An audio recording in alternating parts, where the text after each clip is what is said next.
Ja, een hele goede middag. We zijn deze middag in Kloosterzanden, want we gaan Elise verrassen. Elise heeft namelijk de allermooiste foto van het autootje gestuurd. Fotootje van het autootje. En daarom gaan we haar blij maken met een leuk pakketje. Dus komt u gezellig met ons mee. Tijdens de zomer van ZVL kon iedereen natuurlijk zijn mooiste foto's insturen van ons autootje.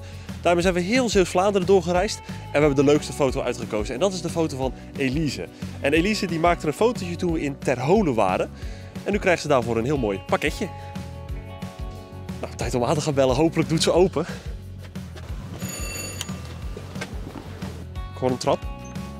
Daar doet iemand open. Hallo, ben jij Elise? Ja, zeker, klopt. Elise, ik mag je van harte feliciteren. Jij hebt namelijk het allermooiste fotootje van het autootje ingestuurd. Ja, dat was in Ter Holen, Ja, volgens mij. dat heb je helemaal goed. Kijk, daar krijg je dit hele mooie pakketje voor. Dankjewel. Maak maar open, zou ik zeggen. Aan de kant. Een hele mooie muts. Ja, en? En een pet. Ja. Ja, maar je was dus in Ter Holen. Je was niet alleen daar, hè? Nee, met mijn vader en met mijn broertje. Ja, want jouw vader komt uit Ter Holen. Ja, die komt eruit.